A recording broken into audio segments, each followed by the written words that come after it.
Hello and welcome to another episode of Kingdom Inspiration News. I am your host, Gwen Goolsby Tillery, and you know I say this every week because it's true.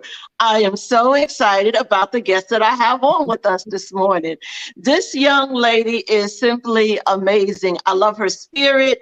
I love her ambition. She just seems to move, I will say with no fear, although, we all have a little fear, but she just keeps moving. So she's doing some amazing things. And I am excited to have her on this morning for the Kingdom Spotlight. So welcome to the show, Kenya Linton. Thank you so much, Gwen, for having me. I'm so excited to be here. Thank you for this opportunity. And yes, I'm Kenya Linton from Hustling Spirit. Just here to spread some of this Kingdom Inspiration news today. Great. So tell us a little bit about yourself. Well, I'm married. I've been married almost 17 years. Next Saturday will be 17 years. I have 2 sons. My oldest son is 25, and I have a 12-year-old as well, and a 2-year-old grandson who I absolutely adore. And we live in West Deptford, New Jersey. We're in the West Deptford area, so we're here in South Jersey. Okay, nice. So like I said, she's doing some amazing things. One of the things that you're involved with is, you said Hustling Spirit. What is that about? Tell us a little bit about Hustling Spirit. Yes. So Hustling Spirit is our business. My husband and myself, my husband, Craig, we launched Hustling Spirit. It's a clothing brand, an inspirational clothing brand, Christian based. And we like to call ourselves a lifestyle brand where you feel good when you wear our clothes. All of our brand items are inspired from verses in the Bible. That was something that was given to my husband, and I was just here to be his helpmate to help facilitate it. But Hustling Spirit is all things about God, all things about pushing people towards their purpose and their passion with the energetic tenacity, which since has become more than just a clothing brand, which we can get into later, but it has been just a blessing to us. And we are coming up on our 10th year next year of being in business. Wow. Next month. I can't believe it's been 10 years. You might not remember, but I remember we connected years ago. It was at you don't even remember. I remember. I don't forget people or faces. We were at a fashion show. I can't remember her name, but it was like the South Jersey fashion show. Yes. Oh my goodness. I didn't realize you were there. That was our very first fashion show. I remember. Yes. I remember. Back then, my husband and I, we've been in the entertainment arena for a while. So back then we were doing some management stuff. And actually one of our clients, who was a designer, was involved in the show. And I saw your line and I was like, oh man, that's really nice. I'm like, it's good to see young people out here, launching and doing their own thing. And over the years, we have a couple of connections in common. I'm just watching and I'm just looking and I'm like, wow, I know the work that goes into it. Yes. So I know firsthand the work because like you, I'm an entrepreneur. And at one point I had a t-shirt line that was strictly inspired by the word of God, by scripture as well. So when you said that, I was just like, wow, that's kind of funny. And I ran with it for about 6 years. And I know how much work was involved in, getting those t-shirts out, getting those orders out, making sure that production is moving. It is a lot of work. So to have accomplished, reaching 10 years is no small feat at all. Yeah. So tell us about some of the, so you said it's more than just clothing. Tell me what you mean by that. Yeah. So, initially when God gave this vision to my husband, his whole focus was, like you said, just creating t-shirts that edify God, that inspire people to want to know more about his word. And that was all that we were thinking we were going to do. But you know how God has a whole nother plan for our lives. So since then, it became a movement where people started to just kind of connect with us to say, you know what, I see where King and Craig came from doing this, because a lot of people may know our story, but we started our business in the middle of a bankruptcy. My husband was flipping houses, the housing market crashed, and so did our funds. So Wow. we did not have any money to start our business, but God told us to start this business. So we literally started the business with selling wristbands, silicone wristbands. So we were flipping wristbands like he was flipping those houses. So when people saw us and they knew our story, where we came from nothing and we, got a word from God, and we began to push our business out there, and by any means necessary, people were inspired. And like I can do that. You know what? I'm a hustling spirit. I have a dream. I have a goal. I can go after it, just like Kenya and Craig did. And then it became a movement where, people just kind of just connected with us. And then from there, we started to get into the fashion industry, where we got into the, like you said, fashion shows, and people started to know who we were through doing the fashion shows. And then from there, we began to help other people with their branding needs, where we like doing this for ourselves, but it's so much more fulfilling when you can help somebody else manifest their dreams. So now we do branding for other companies, t-shirts, jackets, bags, things of that sort, using those connections that we've made over the years to now help other entrepreneurs who may not have any startup money like us, can start small with us to get things out. So that's where we've progressed to now becoming a movement, now becoming vision, provision for someone else's vision as well. I love it. I love every aspect of it from beginning to end. A lot of times when we struggle, we come into those financial difficulties. That's when God gives us this idea. It's that big idea that comes.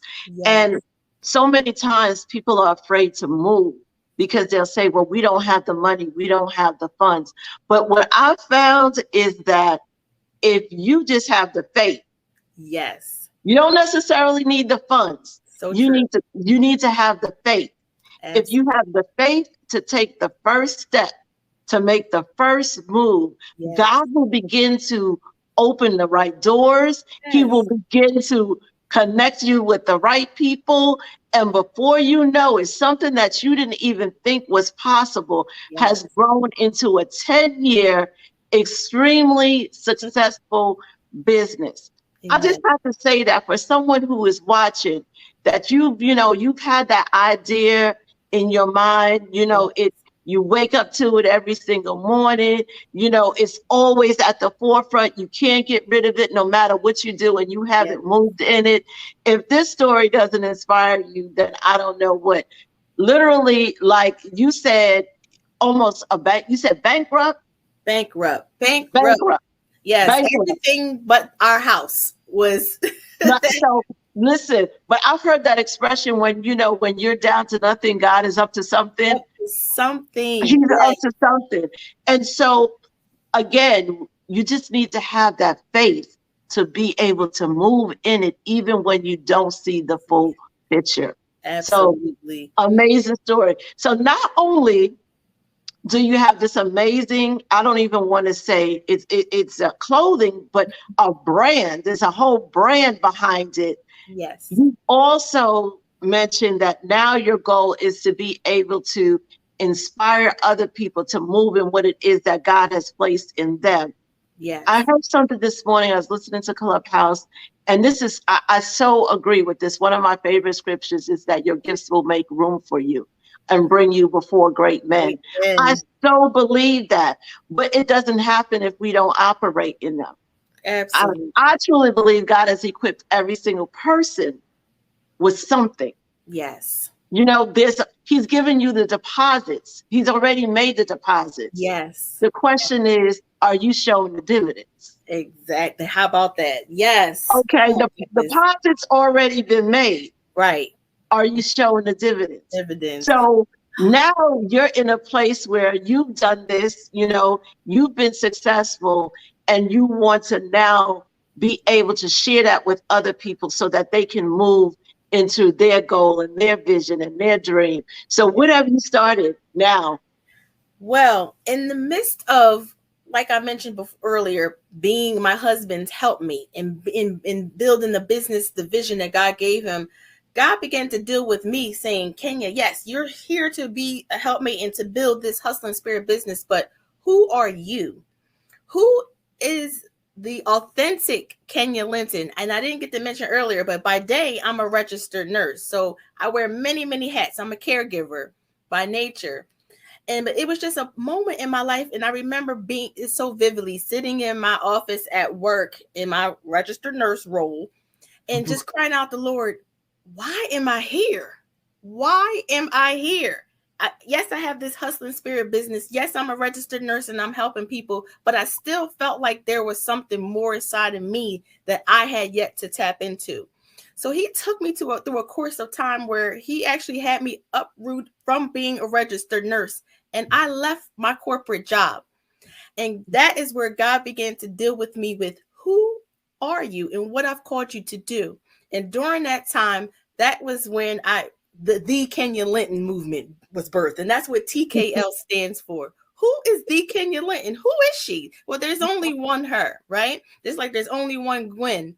So he began to show me that you are a natural exhorter. You empower people. You have an infectious personality. You just make people excited. And I've always been that type of person to ask a person, like, what do you do? They tell me what they do, but what do you really want to do?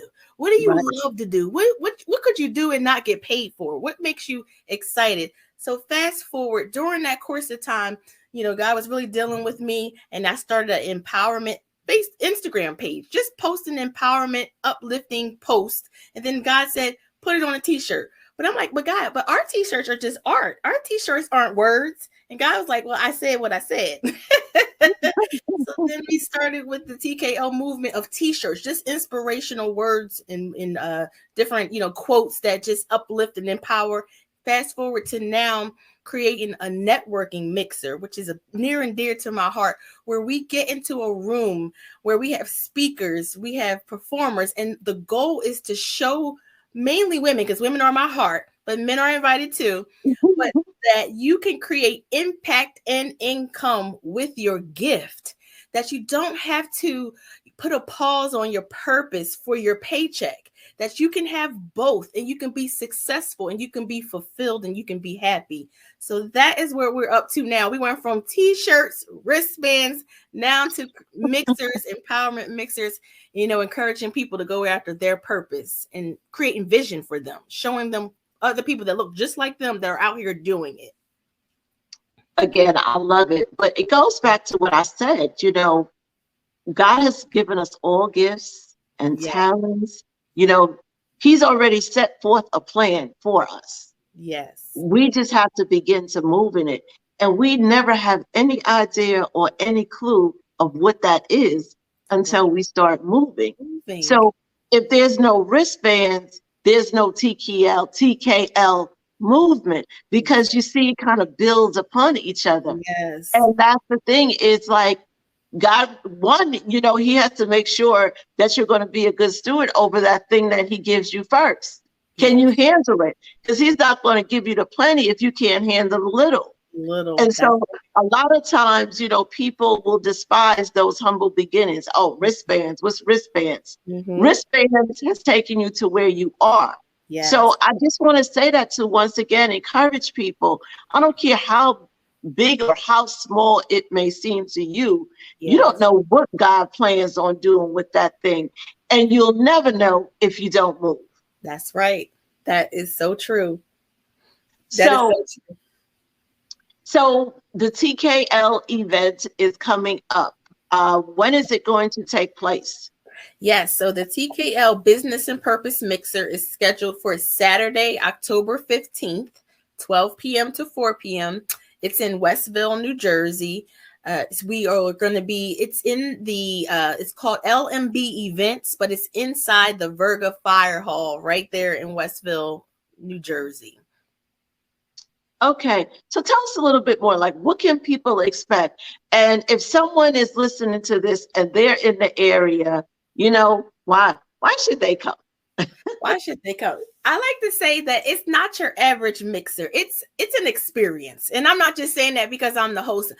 People come up and talk about, just once they step in the room, just the energy and the positivity in the room by itself is infectious. But the things that you will visibly see is we have a plethora of vendors, a variety of vendors who are small business owners right here from our local South Jersey area, some from Philadelphia. All types of different, businesses will be represented there. Also, we have two amazing speakers. One is our lovely Gwen Goolsby. Tillery will be one, and Tiffany Gay, two powerful, amazing women who have amazing stories of how they went from their start to where they are now. Also, we have a live vocalist who will sing an original song. We have a monologuist who is coming to do an original piece called I Am. And that is what the title of this mixer is. Each mixer, this is our third one. I didn't get to mention that, but this is our third one. And each mixer has a name. So this one is I Am. And what is after your I Am? So Monique Holmes will be our monologuist who will do an original piece. We have food vendors. We have dessert. We even have something for vegans. We have a juice vendor. We have so many. Every season we have the most amazing vendors that come out. And that's my heart, because I'm a vendor at heart. That's how we started, flipping our wristbands and our t-shirts, packing up our bags and being, so my vendors and my speakers and performers are just very special to me. So my goal is, I really want that person to walk in who knows that there's something inside that, like, I don't know where to begin, but comes in there, may hear the speaker or may hear the vocalist or may go to a vendor table and say, you know what, wow, that's actually what I would want to be doing. And somebody else is here doing it. So just to make those connections, to be empowered, to be inspired, and to know you have to do it scared. You're going to have to do it scared and just do it. And listen, the other piece about it is, you said networking. And here's the reality of the situation. One of the reasons you may not have moved in whatever that thing is because you might not be surrounded by people who are entrepreneurial, at heart. Yes. They don't have that entrepreneurial spirit. Yeah. When you mention starting a business or stepping out on faith about something like that, they look at you like, girl, crazy.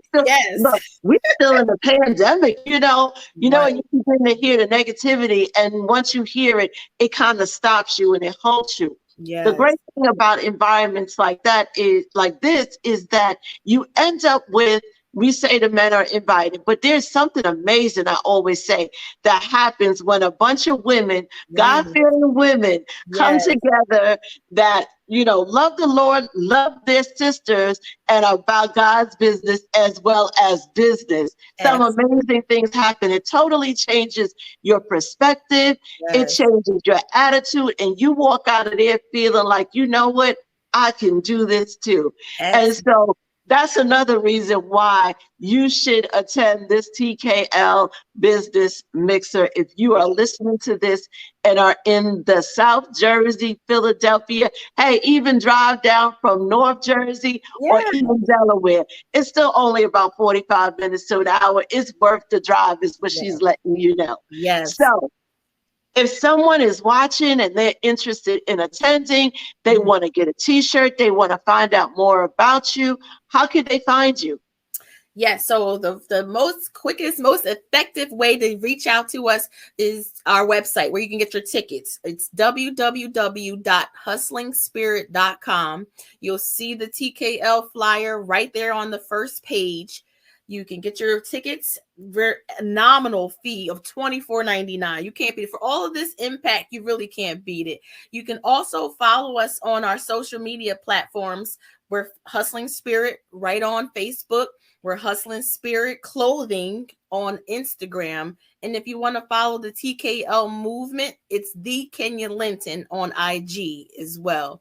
So that's where you can find us. And if you want to shoot us an email, info@hustlingspirit.com. You want more information, I'll be happy to give you whatever information you need. But like Gwen said, I'm telling you, this mixer has changed lives. People have come up to me afterwards and said, girl, I've gone back to school. I've gone ahead and started the business.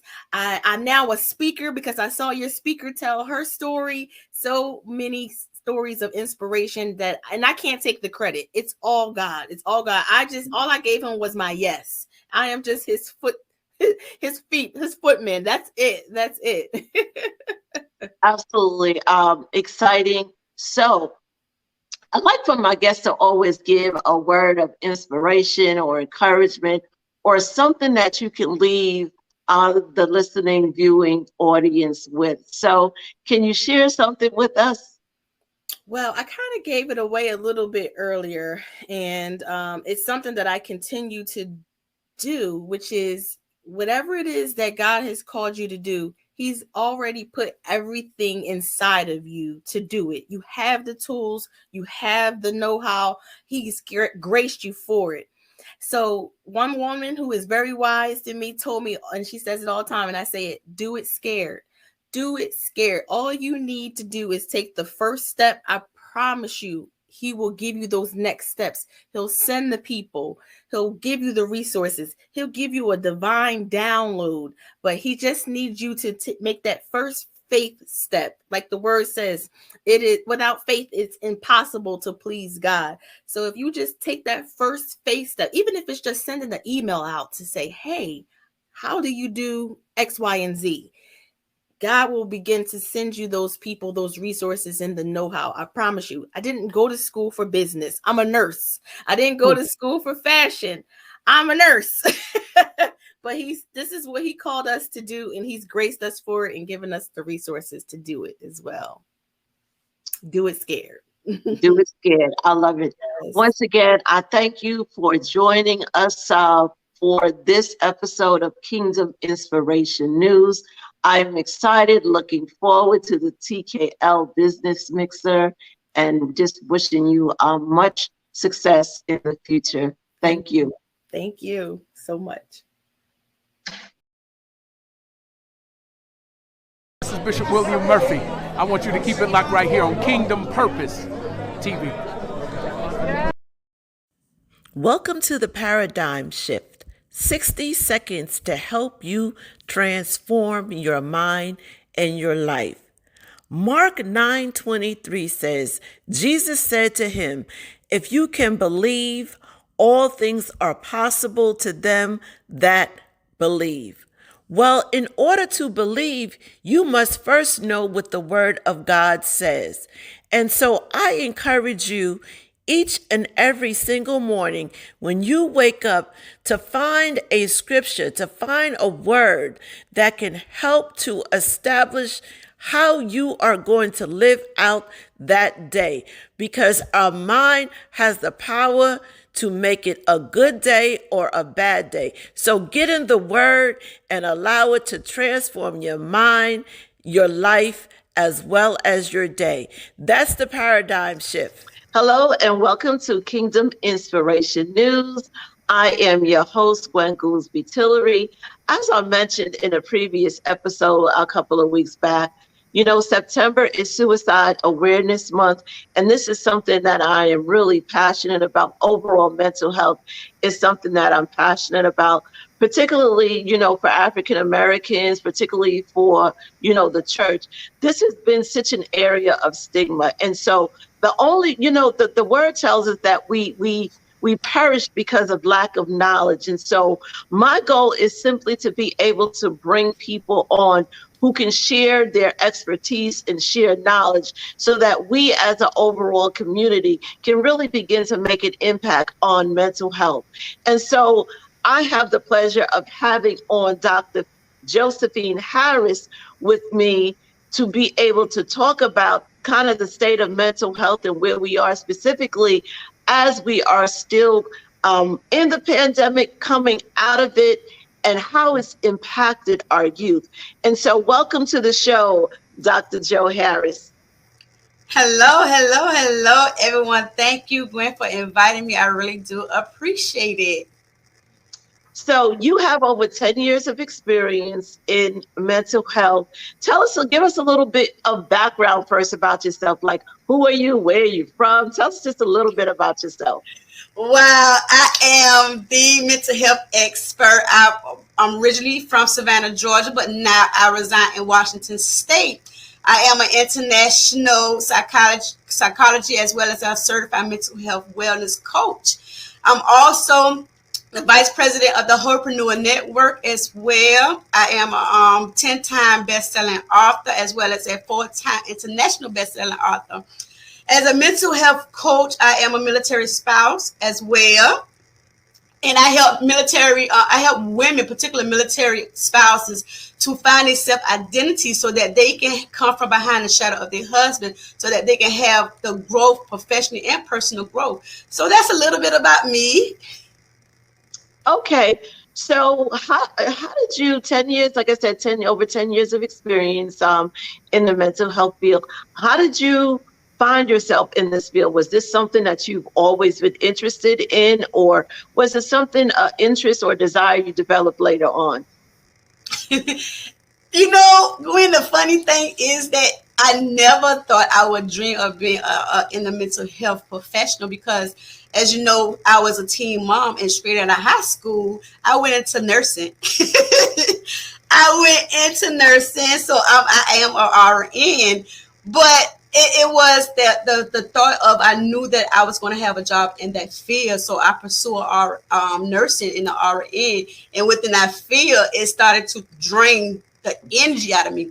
And I noticed when I tell you, when you are unhappy doing what you're doing, it works. You work even harder. So during that time, I was not happy of being a nurse. I was like, okay, I'm gonna go into another field that I like, that I know that will help people, will help brown and black people, and plus my family have a plethora of mental health issues in the family, whether it's from anxiety, ADHD, depression as well. And being a military spouse and going through different challenges in my life, I like, you know what? Maybe the field that going into the mental health field will help me, and I know that I love to help people. So I wanted to really know what depression and anxiety is, and what causes it. Is it more in the black community? Is it more in another community? Is it more dealing with African Americans? So that really brought me into becoming a mental health professional.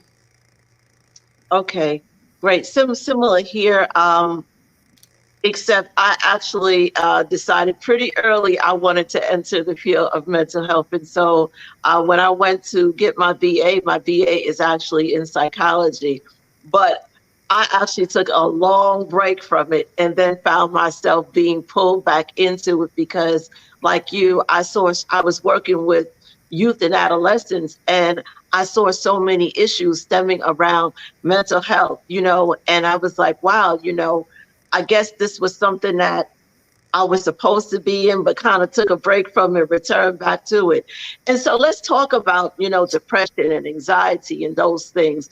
So we are coming out of this pandemic, and we know that it has taken a toll on so many people. There were so many losses that took place during COVID, the loss of loved ones, the loss of jobs, the loss of security, so many things happen. And as a result of that, we know that the numbers for anxiety and depression, which unfortunately was already on the rise, significantly rose more. So give us your perspective on, what's happening in terms of mental health, why it continues to impact some communities so much more than others. Well, with mental health, it has grown. In dealing with mental health issue, it has grown. And sometimes the brown and black people like me and you go through a lot of depression, a lot of anxiety during the pandemic. But we don't know how. It's the lack of education from a lot of perspectives. Sometimes we don't know what resources are out there for us. Sometimes we don't know what it is to be depressed. And sometimes, as we was coming up, I'm going way back, as we was coming up, and Your parents telling you, okay, you feel like you feeling sad, you feeling down, they'll tell you, well, you suck it up. We're going to pray about it. We're going to let it go. So they rake it under the rug, but you still have that depression and you still have that anxiety. So back in the day, they didn't know nothing about getting therapy. They don't want you to seek therapy because in our community, call it weak. So we have so much stimulus on mental health in our community because they lack of knowledge, lack of education, and they think that going to a therapist, you are considered crazy.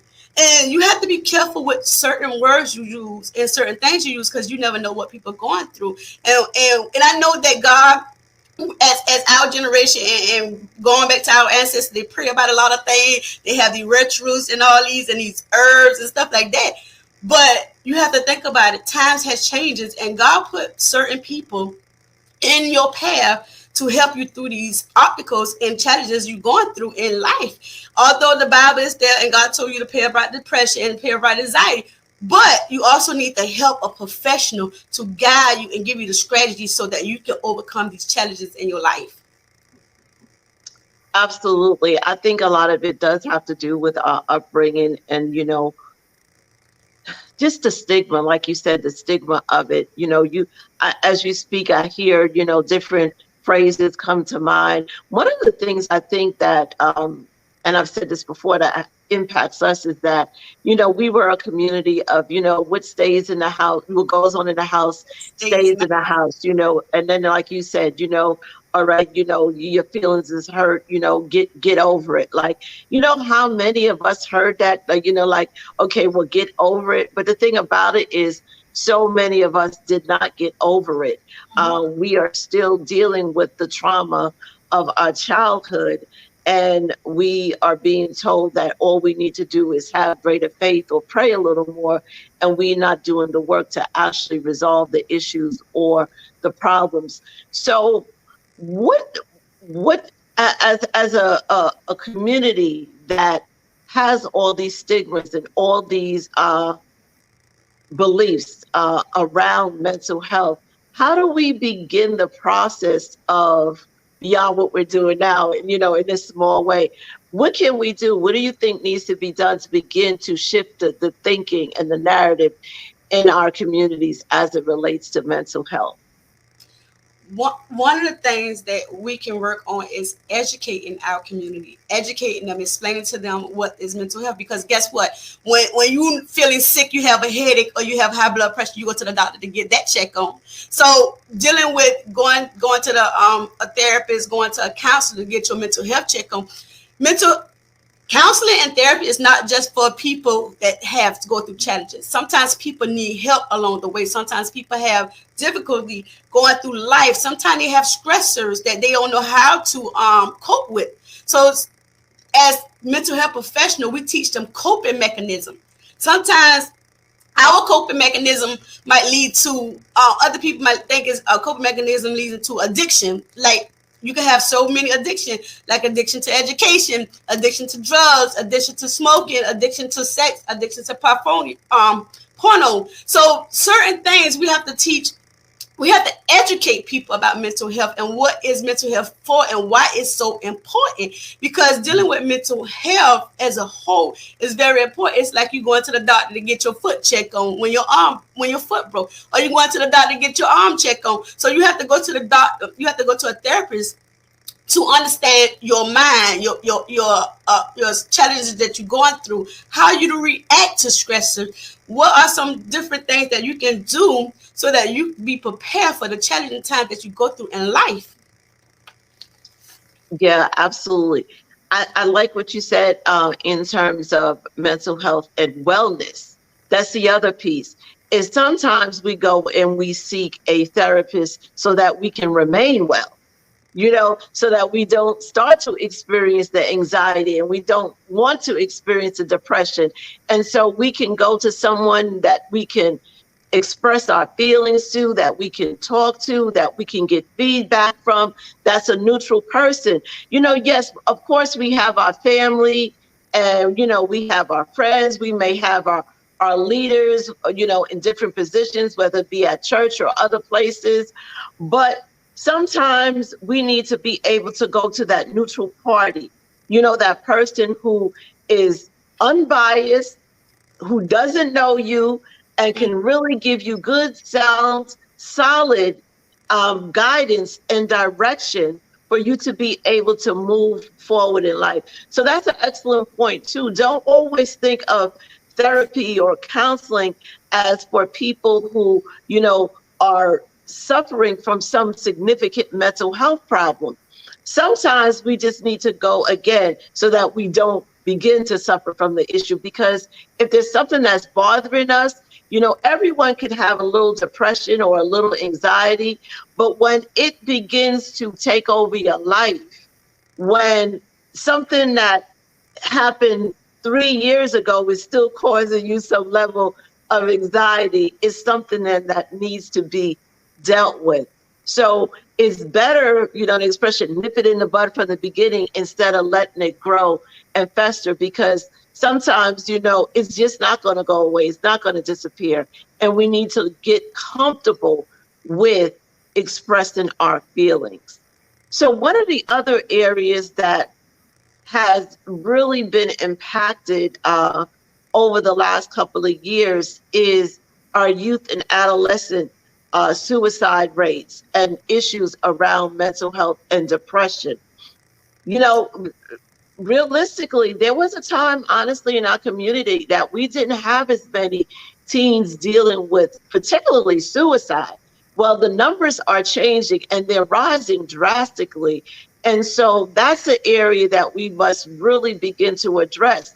And again, that's going to require us educating parents, educating, the churches, the leaders, really having people understand that our youth are walking around with a lot of issues that are unresolved and not dealt with. So what's your take and, your spin on what's happening with our youth and adolescents, why you feel like the rates may be rising significantly?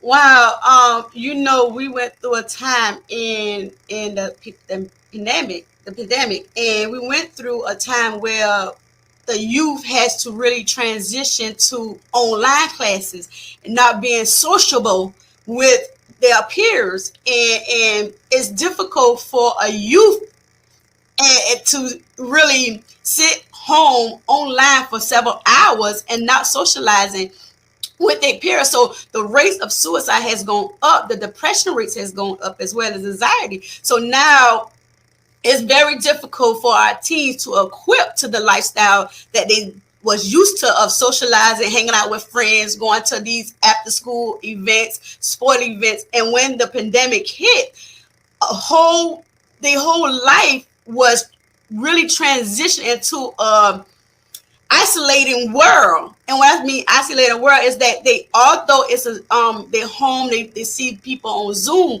but it's not really good.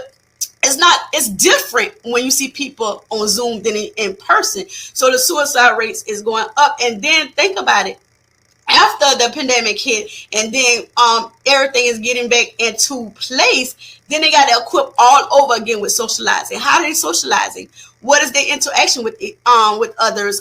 Then you got to think about dealing with cyberbullying, and you got to think about, okay, do we supposed to dress like this? Do they supposed to dress like this? So they trying to equip the social world back into the norms, as we call it norms, but it's nothing is never norm now. So dealing with the physical, dealing with the emotional, dealing with the psychological and relationship among the youth has really triggered the youth to be depression and have anxiety, because now sometimes they fear of getting COVID. Sometimes they fear of getting sick. You have other youth going through anxiety as they go through different changes in their life. Is like, okay, then you got to think about it. You have a parent that is germ phobic, and they're teaching their children, okay, you got to wear your mask at all times. Don't take your mask off. Don't you go get sick. Don't do this. Don't you get sick. If you take your mask off, you're going to get COVID. So that is planted in our youth head. And now they have anxiety about touching other people, about being around other people, about talking around other people. So now they in the effect of having anxiety. I had one of my young clients was at the age of 7.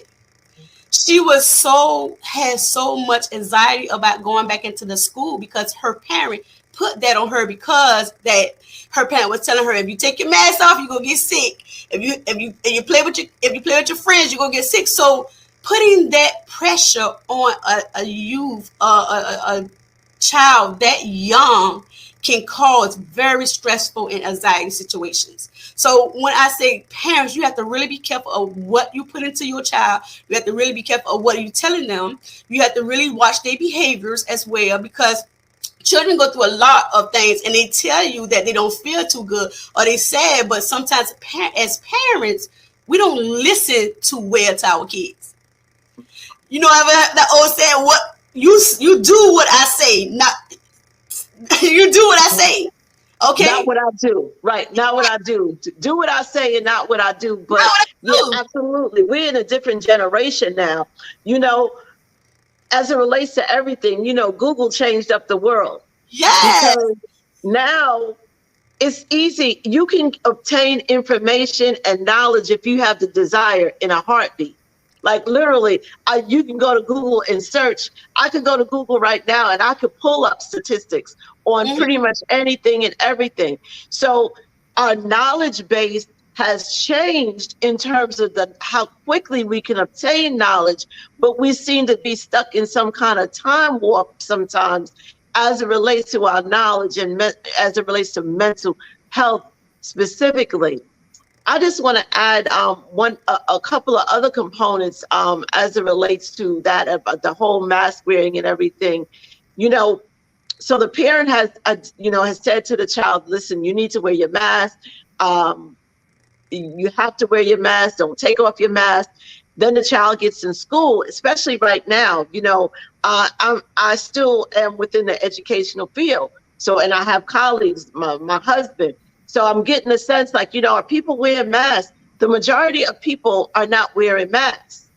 So now you as a child, whether you be 7 years old or 17-year-old, your parent has instilled in you, you got to wear this mask. You have to wear this mask to protect yourself. And then you get into the school building. None of the adults are really wearing masks. None of your peers are wearing masks. So now you put the mask on and now you have to deal with the pressure of looking different. Looking different, yeah. Because you're walking around with the mask. And then, you know, people are like, oh, I can't believe he's still wearing or she's still wearing a mask. There's just so much pressure on our youth and adolescents, again, as a result of what happened in the pandemic. But even prior to that, so this is like there's a good conversation between two people in mental health. What I think about, and I explain to people, and I'm talking about a particular population of kids, you know, I'm talking about youth that are in, you know, some of the most impoverished areas within our country. You know, literally, we have kids suffering from PTSD. And people would say, well, what do you mean? Well, let me give you an example. So little John, who lives in one of the poorest communities in the area, often has one of the highest crime areas in the community. And in order for him to get to school, he has to walk. And on his way to school, he witnesses the drug addicts, the drug dealers, you know, he witnesses, even worse, he hears gunshots. Even worse, he might witness someone getting shot. And this is something that occurs day in and day out. And you don't think that there's some PTSD there? And so now this child arrives into a school system and you wonder why they're distracted and can't learn.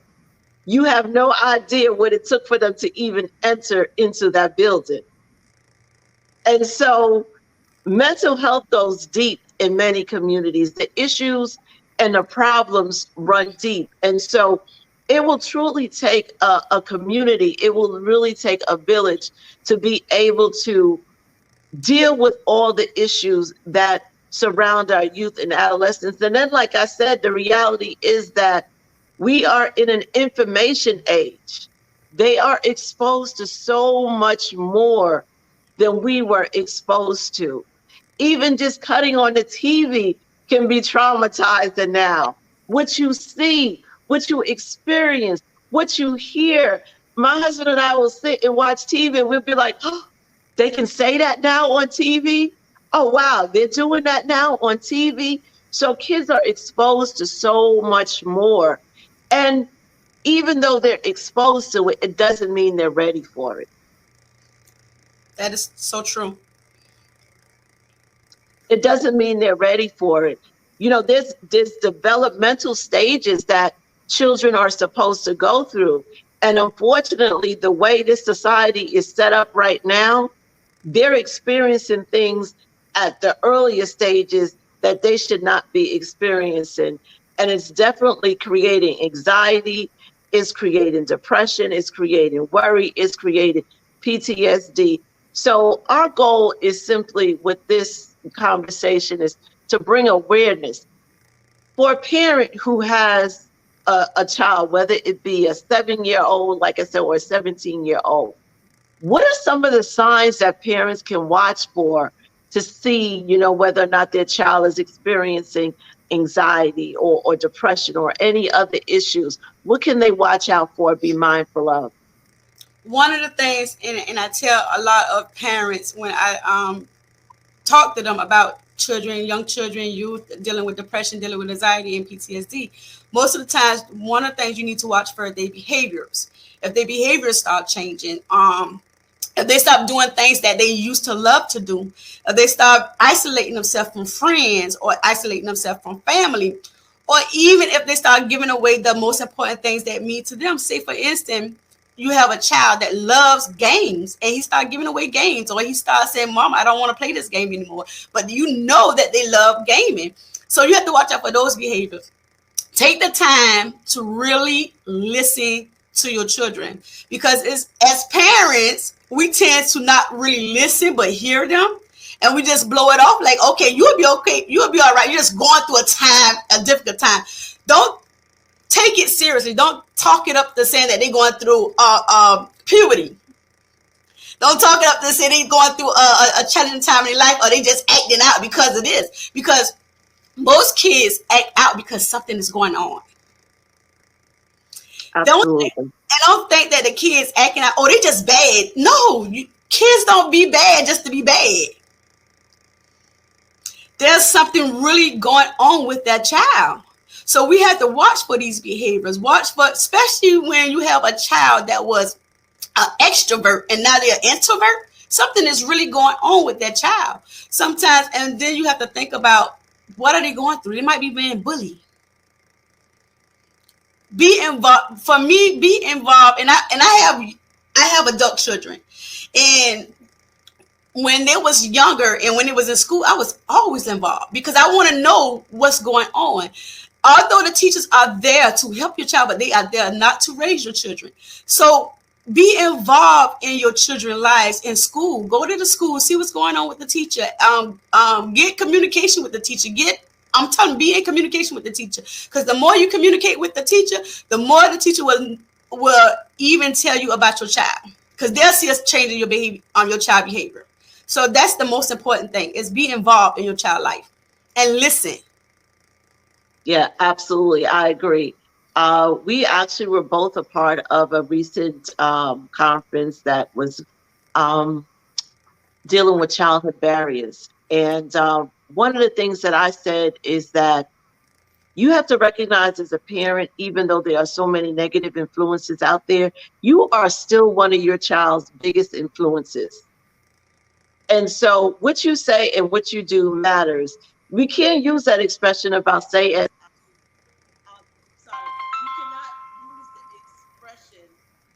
we can't use the expression that we mentioned before in terms of do as I say and not as I do. I was like, I'll get it right.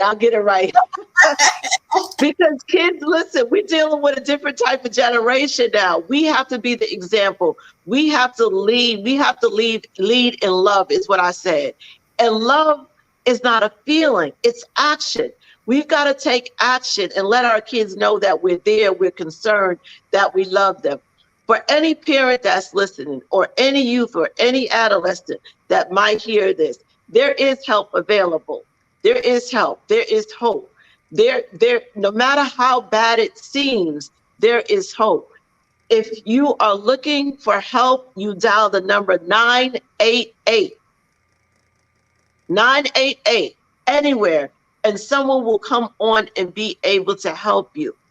I just want you to know that. Do you have any more information or anything else that you would like to say in terms of mental health? And you know, and like you said, they made it more easier for you to dial 988, because it used to be the 1-800 number. So they made it more easier for you to dial 911 just in case you get an emergency. And then guess what? It's anonymous. You don't have to really say your name. They are there to listen to you. And with our youth, you have to pay attention to their reaction, the action, and how they react to you and how they respond to you. And dealing with mental health is educate. It's resources out here for us to educate about mental health, even going to the schools and all that. And parents, make sure that you know your school counselor, because the counselors are there for a reason. And every school has a counselor, a child psychologist, a child psychology, and a school social worker. Because sometimes it's very important for our children to know that they have resources out there. Because sometimes as parents, we're not the easiest people to talk to. Our children, we are very difficult parents to talk to. Think about now, when we was coming up, we didn't want to talk to our parents because they was very difficult to talk to. Because they'll tell you, you know what, you just acting like, go sit down somewhere, you'll get over it. And which child want to hear that? They just want their parents to listen and to help them the best way that they could. So the parents also should know the resources, just in case. If you tell your child, if you don't feel like talking to me and you feel not comfortable talking to me, then there are school resources there. So make sure your child know the school resources there. Make sure that that the teachers are there for them as well, because you don't really have to talk to the teacher. You can go to the school counselor. So be very aware and self-aware of certain mental health issues that's going out there. Educate yourself. There are also a lot of resources. And in the Black community, in the brown and Black community, sometimes it's hard because of the funding. But it's funding out there. It's also funding for us out there. It's Medicaid, Medicare, is low income funding. It's free resources out there as well. You just have to take the first step to be able to find it. But it's there. It's there. And you need to know that it's okay to access it. That's the other piece. Know that it's there, and know that it doesn't make you weak or less than a person to go and access those services. So great conversation. I hope that, these words will help someone and, just make people more aware of all that people are dealing with, particularly right now. So before we end out, you are involved in so many things. You mentioned being an author. Want to share some upcoming events or things that you might have coming up soon? Sure. I have coming up, I'm going to be speaking with Shay Brown on the Comeback Champion 6.0 as well. I'm also have an event coming up next year in May, which is called the Break and Change Experience, where I speak about how the change are broken. So a group of us winners is going to have that as a retreat. So I also have a retreat in Las Vegas, talk about the virtual girls. So it's like a women retreat where you can get some self-care, dealing with a lot of mental health challenge they went through. So we're giving them a lot of self-care, a lot of inspiration, and I'm helping them through the mental health challenges as well. Also, I am also on multiple book project. We got the newest anthology project that came out is Live Your Life Out, Live Your Faith Out Loud, which is one of the ones is the visionary is Dorothy Wilson. I also have one called the CEO of Entrepreneur, which is the visionary is by Tiffany D. Bell as well. So we have a plethora of events going on.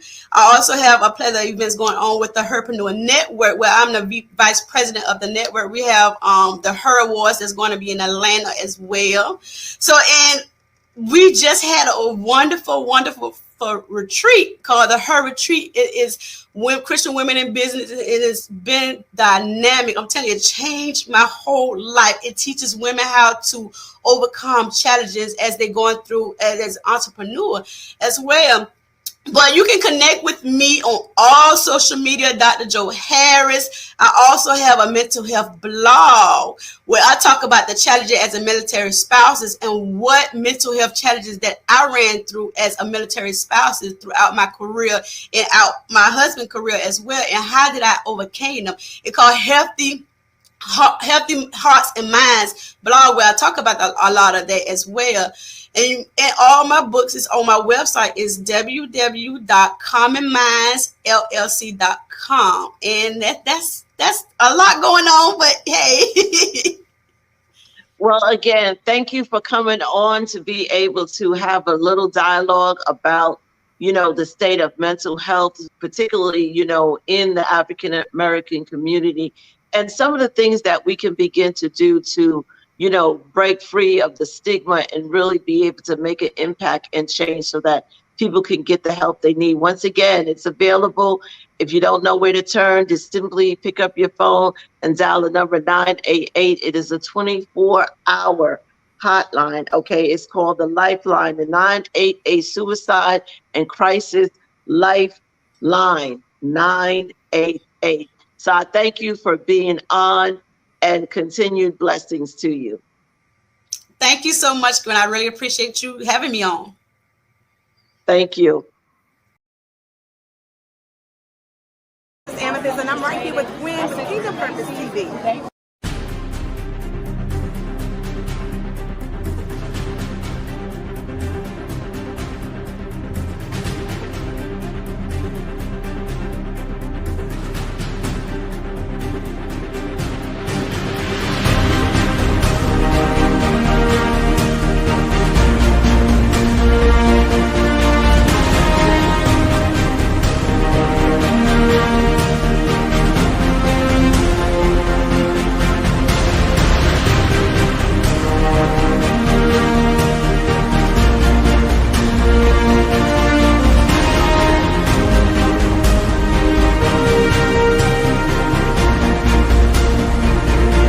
Like to be a guest, please send an email to Gwen Tillery at kingdompurposetv.com.